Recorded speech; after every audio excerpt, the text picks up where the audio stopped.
nutrients, and any other compounds rather that are actually present in that of their environment become scarce or would actually be absent, or toxic substances or waste products from that of their metabolic process would then accumulate.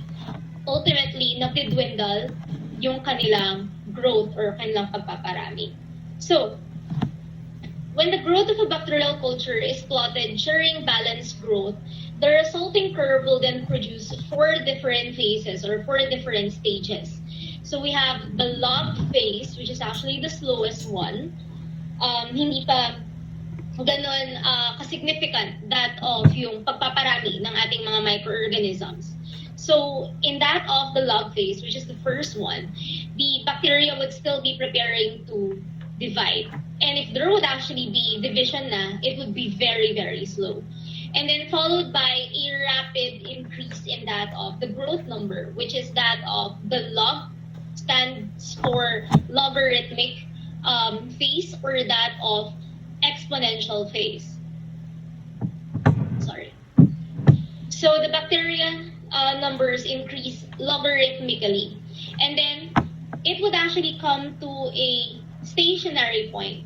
There would be cessation in that of the growth rate. So the nutrients here are becoming limited. At dahil nga limited, yung number ng ating microorganisms will then remain constant. And then lastly, we have yung death phase. So for that of the death phase, the number of non-viable bacterial cells will then exceed the number of viable cells. So in short, mas marami yung mga namamatay na microorganisms kaysa dun sa mga buhay. So let's try to dissect one by one. So for again, that of yung ating log phase, kaya nga siya log kasi sobrang mabagal. So it's just the adjustment phase or physiologic stage.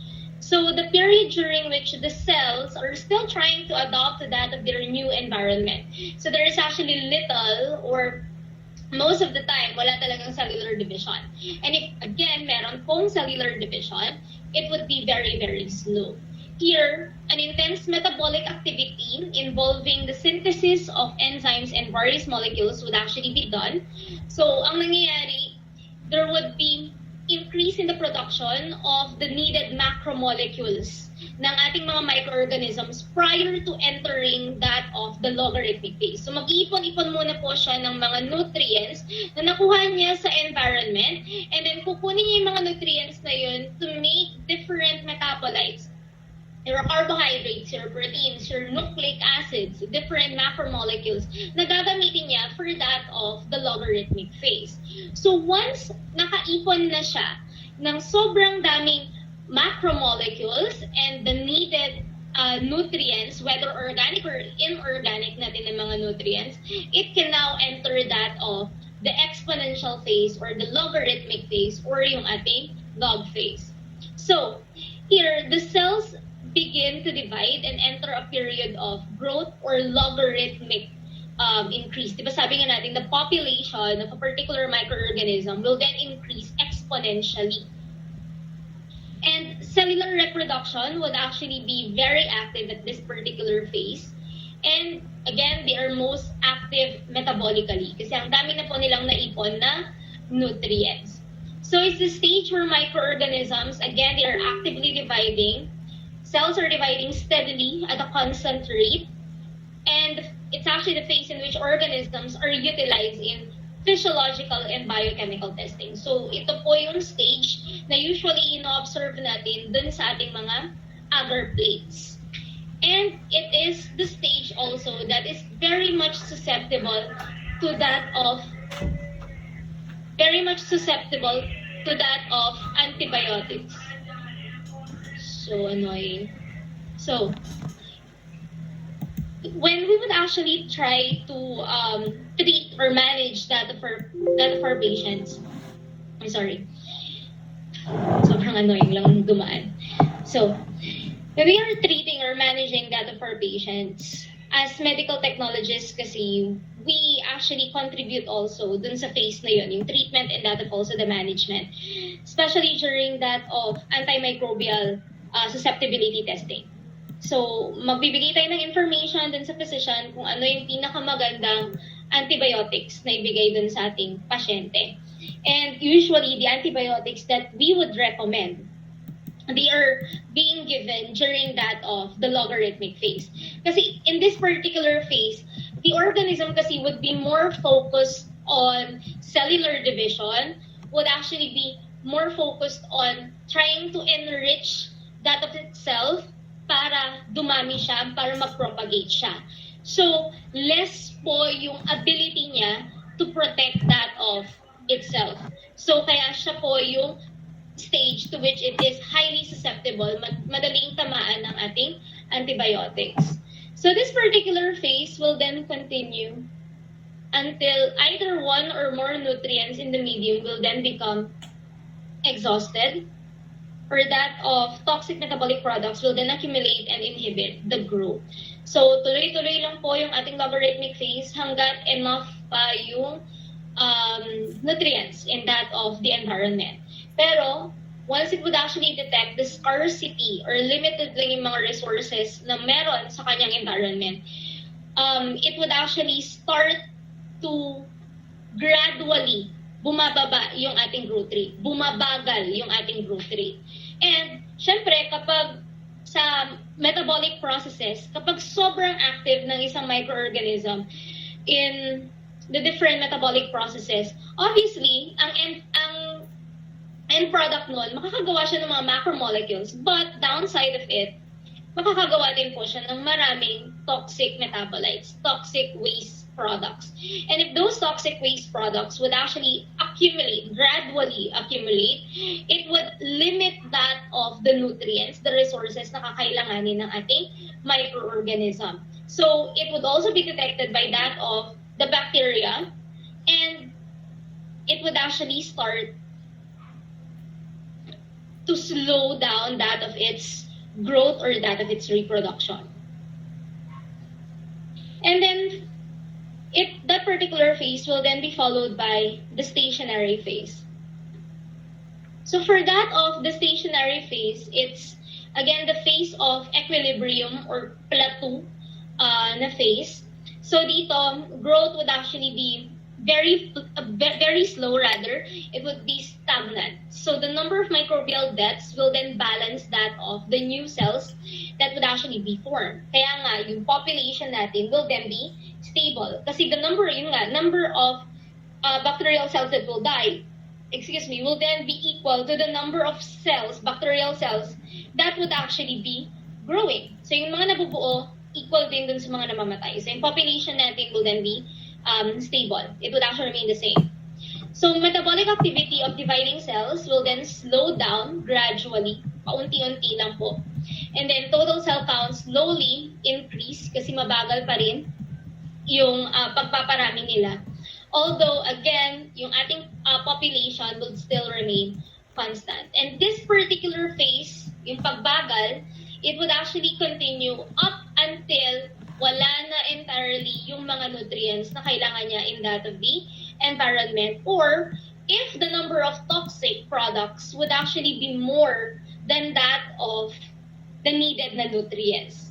So, syempre, since it would actually be a toxic byproduct, it would be also be poisonous to that of the organism. So, it would actually be harmful to that of the organism, and it would actually cause that of its death. So, eventually, after stationary, it will enter that of the death phase or the logarithmic decline phase. Kaya siya logarithmic decline because there would actually be more bacterial cells that are dying as compared to the number who are still living or are still being produced. And it's the period, again, when there would be cessation of bacterial growth. So wala na pong dumadaming bacteria at this particular stage. So it continues until the population is diminished to a tiny fraction of the number of cells in the previous phase, or until the population will die out entirely. It would actually be wiped out. So loss of nutrients and increase in the amount of toxic waste would then be factors to entering that of the death phase. And again, there would be decrease in the number of the viable organisms, but not in the total bacterial count. Kasi with regards to that of yung ating bacterial count, there are different ways kasi of doing it. But there is actually this one particular procedure, microscopically done, that it's not reliable kasi we tend to measure not just that of the living microorganisms but also the dead microorganisms. Kaya medyo hindi siya reliable. Kasi naman talaga, ang gusto talaga nating malaman would actually be the living cells, the living organisms that can still cause a particular disease.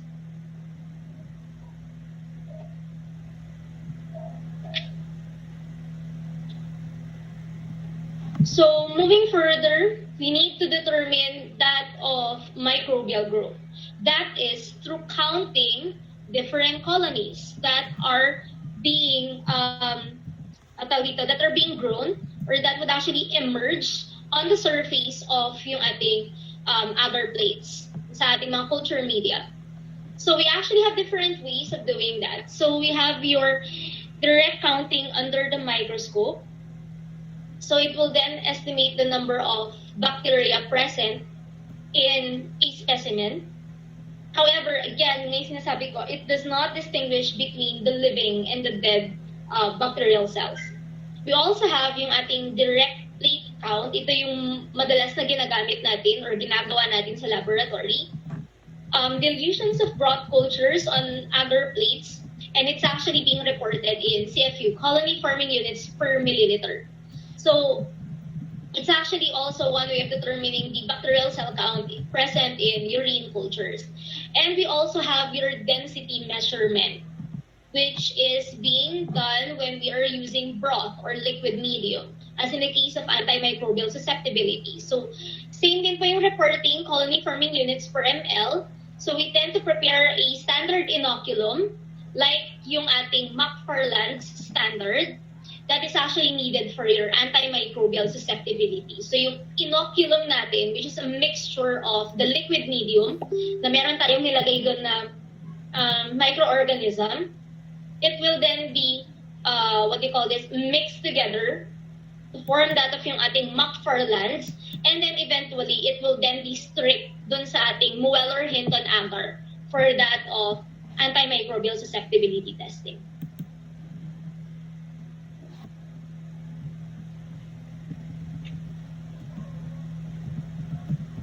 So, any questions so far bago tayo pumunta dun sa mga different procedures? Ma'am? Hello? Ma'am, ano po, ang tanong ko po is, ma'am, ano po ba yung gram staining po muna bago po yung antimicrobial? Ano po? Okay. When you would actually receive that of a particular specimen sa laboratory, pagkakuha mo pa lang nun, ang gagawin natin initially, usually sabay-sabay na yun unahin natin ang gram stain. Kung hindi naman siya TB na, ang tawag dito, na specimen, hindi siya sputum, don't do syempre AFB. Pero kapag syempre sputum siya, do AFB. Usually pagsasabayin yung dalawa. And then after na nun, we tend to plate it. So, ipe-plate natin siya dun sa ating blood agar, chocolate agar, and that of also McConkey. And then, after 24 to 48 hours, if meron tayong growth, we do your antimicrobial susceptibility. So, yun yung pinaka-last na gagawin natin. Okay. Thank you. Okay na po. Thank you. Okay, so let's go to that of counting your colonies. So, one of which, yung again, paulit-ulit kong sinasabi, ginagawa natin to sa laboratory, yung ating plate count. So, it's the most frequently used method of measuring bacterial populations. And it's actually more reliable because it actually measures the number of the viable cells. Yung buhay lang po, hindi na natin sinasama yung mga patay na bacteria. So, again, it's reported in CFUs, colony forming units per ml usually. And it can be done through different means. It can be through your serial dilutions, through your strict plate, and that of your pour plate. So, for that of your serial dilution, yung gagawin lang po natin is, nakikita niyo ba tong picture na to? Or kung meron na kayong printouts, Nakikita niyo ba yung picture nung ang daming water blanks na nakalagay sa mga tubes? So, Yes, ma'am. okay, so first we get that of a growth natin na microorganism, a particular colony, or directly dun sa specimen ng pasyente minsan. Ilalagay natin siya sa isang water broth, 1 ml, and then we place it into that of a particular liquid medium. So always remember, before doing this, please label all your tubes para hindi po kayo mawala.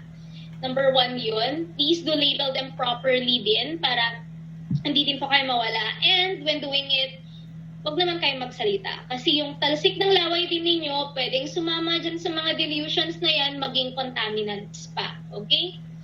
So, when you would actually be doing it, again, 1 ml of the original inoculum, which is just the mixture of a liquid medium, usually a nutrient broth or thioglycolate, na may kasamang microorganism, may kasamang bacteria, or meron ng naihalo dun na colony dun sa loob. And then we tend to transfer it to that of a particular plate with a dilution of 1:10. So, pagkalagay mo ng inoculum, 1 ml lang ng inoculum, dito sa first natin na tube, it will then be mixed thoroughly. You can actually mix it by gentle na stirring lang or with the use of a vortex. Siya yung mismong mag-i-steer dun sa mismong tube. And then after nyan, yung 1 ml ng mixture na to, ita-transfer ulit natin to another test tube with a 1:100 dilution. So ganun lang, transfer lang ng mixture of 1 ml. So pagka-transfer dito ng 1 ml, again, mix mo ulit. And then, kukuha ka ng 1 ml dito sa second tube, ita-transfer mo ulit sa third. So ganun, series lang siya. Kaya siya serial dilution. So you tend to dilute that of the number of yung ating bacteria from the more concentrated inoculum up until bumaba yung ating bacterial density dun sa pinakahuli natin na tube. And also, after mo na mix na lahat and then place it in those different natin na tubes, we then proceed with the plating technique. So yung plating natin, it can be through straight plate or that of pour plate. So, papaano yun? Okay. So kapag pour plate, with the name itself, you just pour that of the plate, 1 ml or 0.1 ml of dilution ng bacterial suspension, yun yung nandoon sa ating mga tubes, water blanks natin na mga tube or liquid natin na medium, it will then be introduced into the Petri dish. So yung ating mga test tubes na may 1:10, 1:100 natin na dilution, we just mix it thoroughly muna and then pour it into that of the Petri dish. And then, after mo na pour siya dun sa Petri dish, wait for it to solidify bago mo siya i-incubate for 24 to 48 hours. And then, kapag may growth po siya after 24 to 48 hours, bibilangin natin yung ating colony. Mamaya, sasabihin ko kung paano. Let's go muna sa ating spread plate. Paano naman yung spread plate? Yung spread plate po natin, meron na siyang agar. Meron na siyang parang gelatin doon sa mismong Petri dish. Anong gagawin natin? Ibubuhos lang din po natin yung ating 1:10, 1:100 natin na test tube doon sa surface ng ating agar. And then, kapag nabuhos na siya, with the use of a spreader, katulad nito, with the use of a spreader, it will then be spread evenly into that of the surface ng ating agar. Again, for pour plate, ganun din po. Pagkabuhos mo din po, kailangan iswirl mo ng mabuti yung ating Petri dish para yung buong surface ng ating Petri dish ay mako-cover. Okay? At saka para planado siya. Lahat ng surface ng ating Petri dish ay mako-cover. Kailangan for that of your pour plate. And then for spread plate, maganda yan kasi meron siyang spreader. So you would actually have your either disposable na spreader or a properly treated, sterilized natin na metal spreader. And then, pag na-solidify ulit yung ating agar, kapag na-mix na siya thoroughly with that of the, ang tawag dito, na-mix na siya thoroughly on that of the surface of the agar rather, we can already incubate it na naman for 24 to 48 hours and be able to count the number of the colonies. So, paano ba magbilang ng colony? Ngayon po kasi, ang ginagamit na natin would actually be this one. This is a colony counter. Usually, wala ka na ding makikitang ganito. This is actually the old one.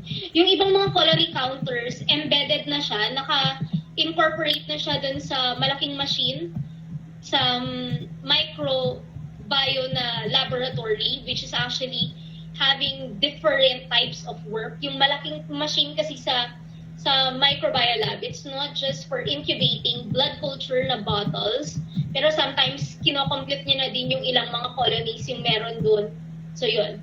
But this is actually a Quebec colony counter. It's actually one of the first colony counters. And yung ginagawa dito is that yung illuminated niya na surface, yung sa may baba, nilalagay po natin dyan yung ating Petri dish. And then, itong malaki dito na bilog, this is a magnifying lens. So it will just magnify yung mga colonies na nandiyan. And then, through that of a pen, may parang marker or pen na naka-attach dito sa body nitong colony counter. Ima-mark natin yung mga bilog-bilog kasi yun yung mga colonies natin eh. So ima-mark natin yung mga bilog-bilog, siya na po yung magbibilang kung ilan yung mga na-mark natin na colonies. But always remember that for colonies that are in a range of 30 to 300, yun lang po yung bibilangin natin na colonies. Again, yung range na 30 to 300 na colonies, yun lang po yung bibilangin natin. Kapag more than 300 na siya, yung ating colonies, on inspection ng ating agar plate, kaga na natin po yung i-report na TNTC, too numerous to count. Kapag sobrang dami, more than 300 colonies, on ocular inspection dun sa ating Petri dish. Pero kapag less than 30 naman, on ocular inspection dun sa ating Petri dish, we tend to report it as TFTC. That's actually too few to count. Paano yung nasa range na 30 to 300 na kailangan nating bilangin?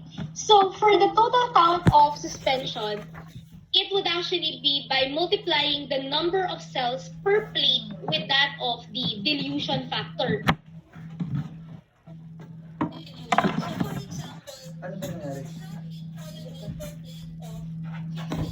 Yun yung pinagkuhanan mo ng ating suspension. And then the volume of dilution added per plate would actually be 0.1 ml. Ilan ang colony forming unit mo? So colonies per plate is 70, dilution factor is 10 raised to the 5th, volume of dilution added per plate is 0.1.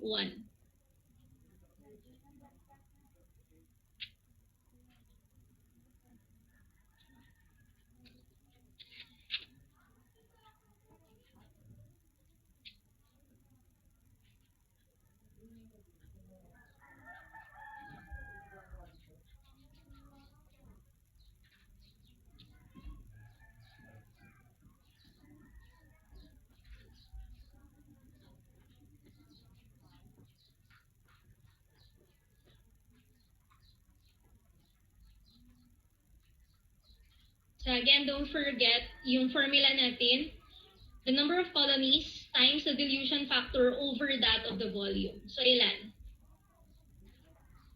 70 million. Okay, so you would actually have 70 million, or scientific notation natin, ilan yan? 70 times 10 raised to 7. Okay, 7 times 10 raised to the 7 colony forming units per ml. So ganun lang po kadali magbilang ng ating colonies. Ang mahirap lang dyan, yung inspection talaga. Kasi ima-mark mo yung mga bilog-bilog isa-isa. So, wait lang. May papakita akong video on how to do it.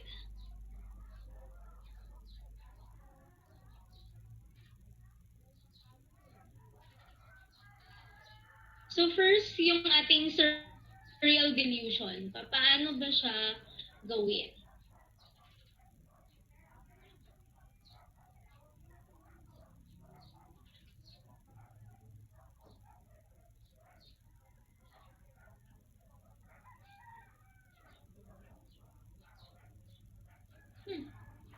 Weird. Hindi niya ma-read.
So again, don't forget to label that of your tubes properly para hindi din kayo mawala. At saka dapat nakafocus kayo while doing the dilution.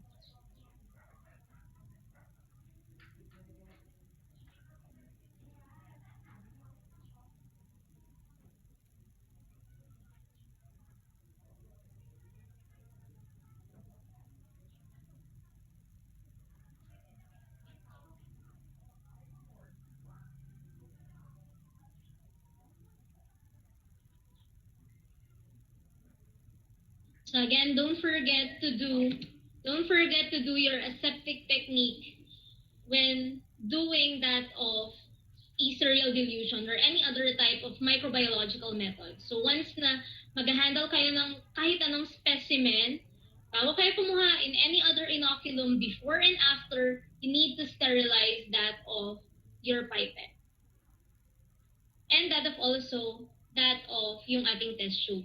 Pero since dito, ang ginamit niya obviously would be a micropipette, hindi yung ordinary one which is glass.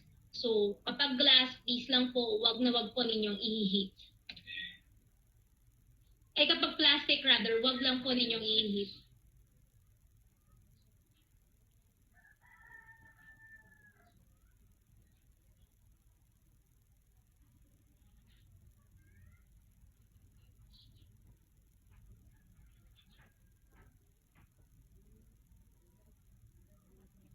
So, wag po vigorous yung mixing. Wag po vigorous yung mixing na up to the point ng dami na pong bubbles dun sa may surface niya. Wag pong ganun.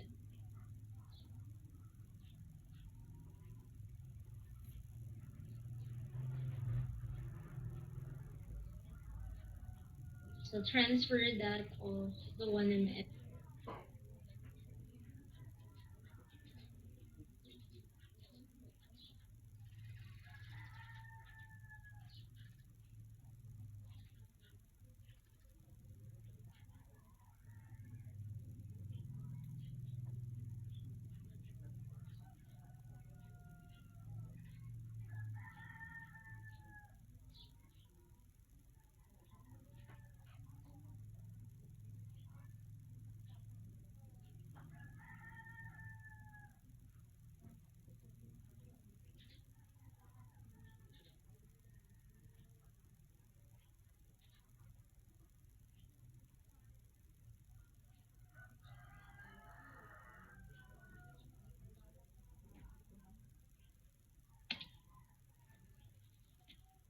So let's go to plating techniques.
So before pouring it, again, mix it muna.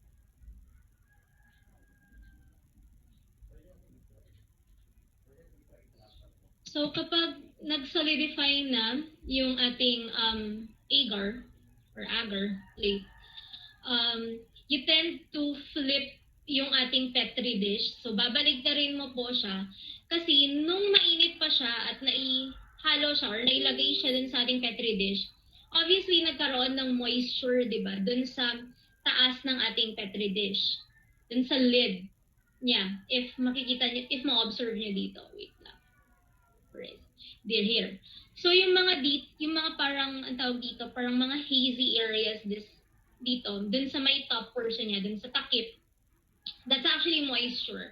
So kapag ilalagay niyo po siya sa ating incubator, please baliktarin niyo po siya para yung tubig dun sa moisture, dun sa takip niya, hindi bumagsak dun sa mismong agar, dun sa mismong gelatin, para hindi tayo magkaroon ng contaminants. So, bago po ilagay, please, i-flip niyo po siya, baligtarin niyo. And then, yun, incubate for 24 to 48 hours.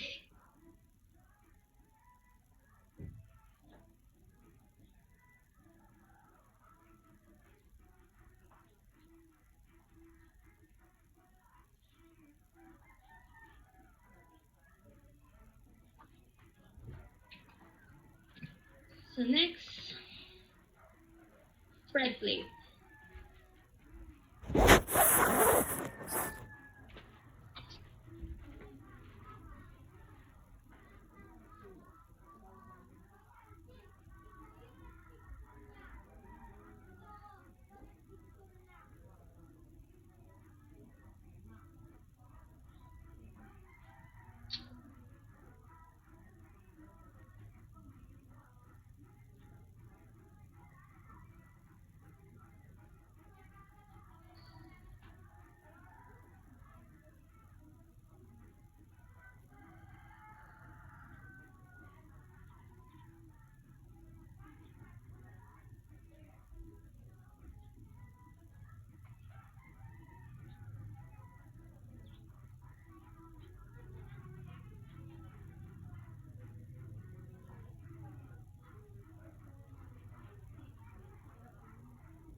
So, ganun lang po. Ini-spread lang siya evenly sa surface. But please, when you will actually be spreading that of the inoculum dun sa surface, wag naman kayo maging rough na yung mismong gelatin, yung mismong agar, naaararo na.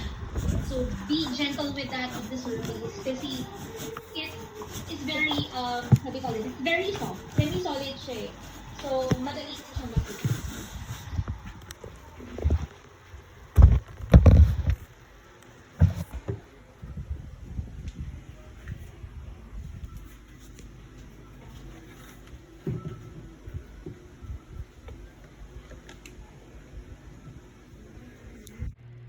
Okay.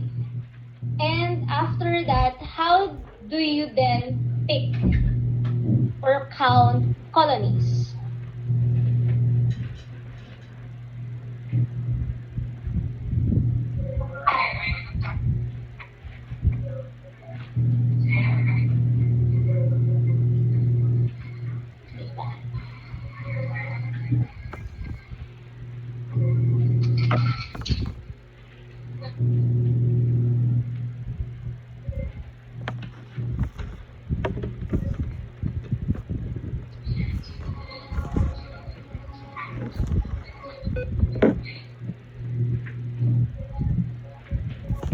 So that is actually a TNPC na plate.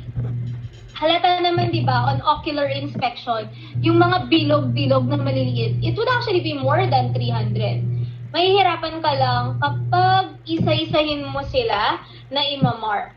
So, if it's already on ocular inspection, by estimation din as well, nakita mo more than 300 na, then just report it as TNPC.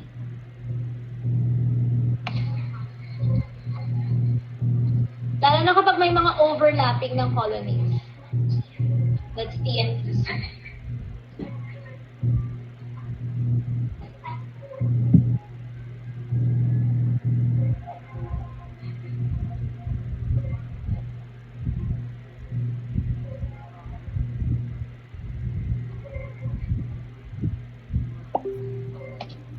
So another method din of trying to count that of the different colonies would be this one, yung ating quadranting.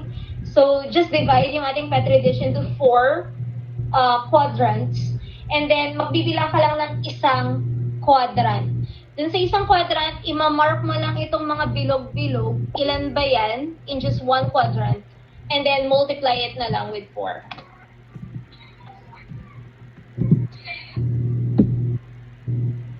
But that's not reliable kasi estimation lang siya.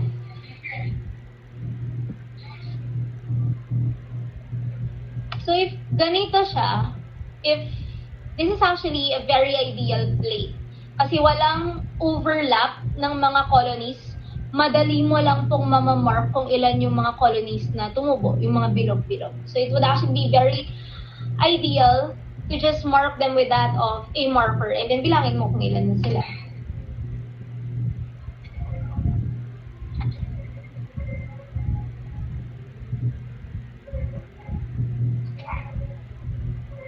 So yun, ganun lang po. I-mark mo lang siya kung ilan yung colonies.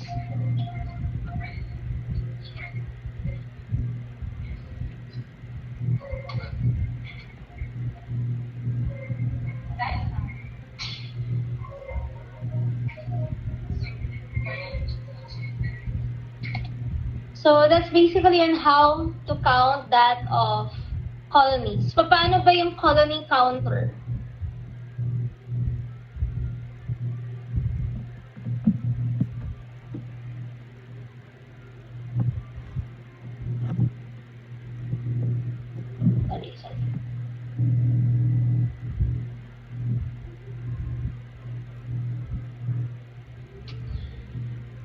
Sorry. Okay, so this would actually be our colony counter. And then ito yung sinasabi kong surface na paglalagyanan natin ng ating Petri dish. And then i-magnify nitong magnifying lens natin later.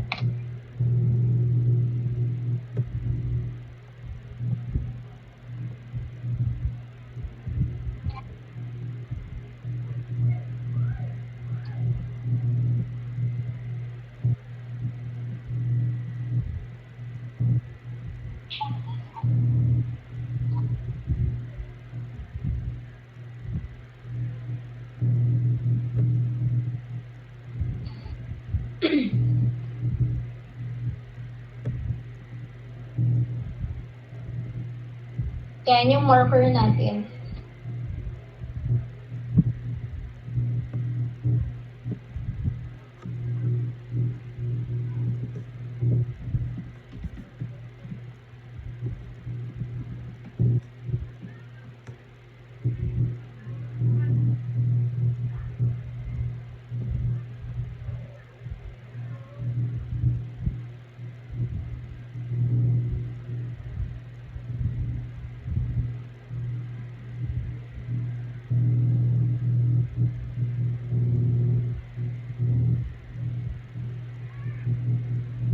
So yan, yung mga na-mark mo eventually with that of the marker, magpapakita lang din siya dun sa surface ng ating magnifying lens. Pero, huwag kang mag-alala kasi yung mga na-mark mo na yan, naipasok na siya dun sa mismong system.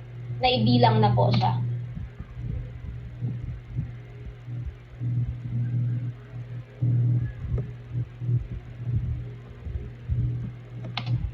So that is basically on how you would utilize that of your colony counter. So, any questions with the first method on that of counting that of your colonies?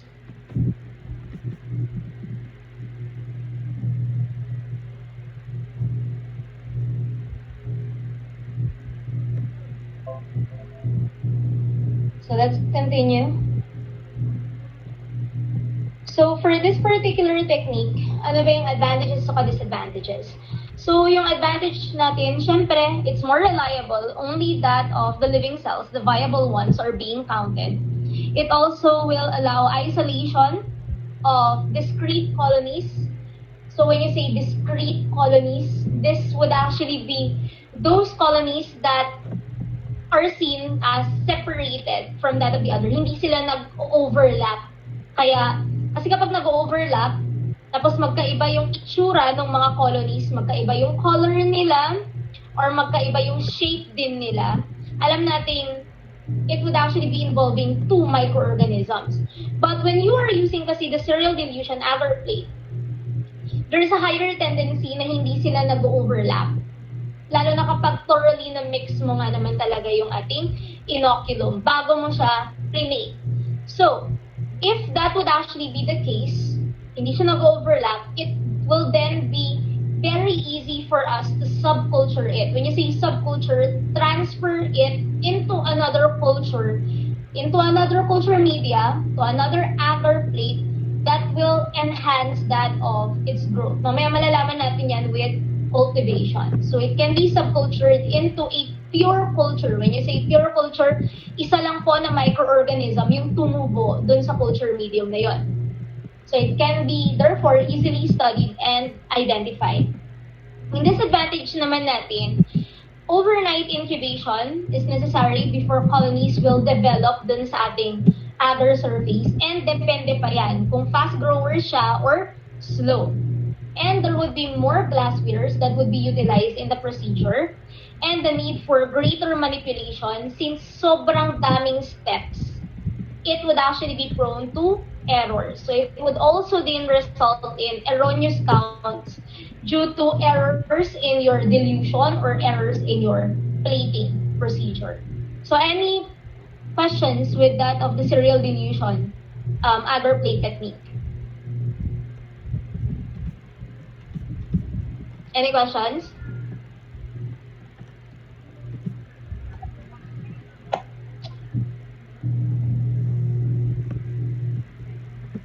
So, if wala, sige. Meron ba? Let's proceed with filtration. Filtration is usually utilized for water bacteriology, pero hindi na natin siya medyo ginagawa. Iba kasi yung sa atin. We actually, prefer that of plating yung ating water sample into a culture medium. Yun yung ating McConkey agar. So, very different dito sa ating filtration technique. Ito yung usually ginagawa ng ibang facilities, especially those that are tasked to check the potability ng water. So, water is passed through a thin membrane filter whose pores are too small to allow bacteria to pass. So, it's actually for detection and enumeration of coliform bacteria like your E. coli dun sa tubig. So, paano ba gawin yan? I'm so sorry, pero may isa na namang video.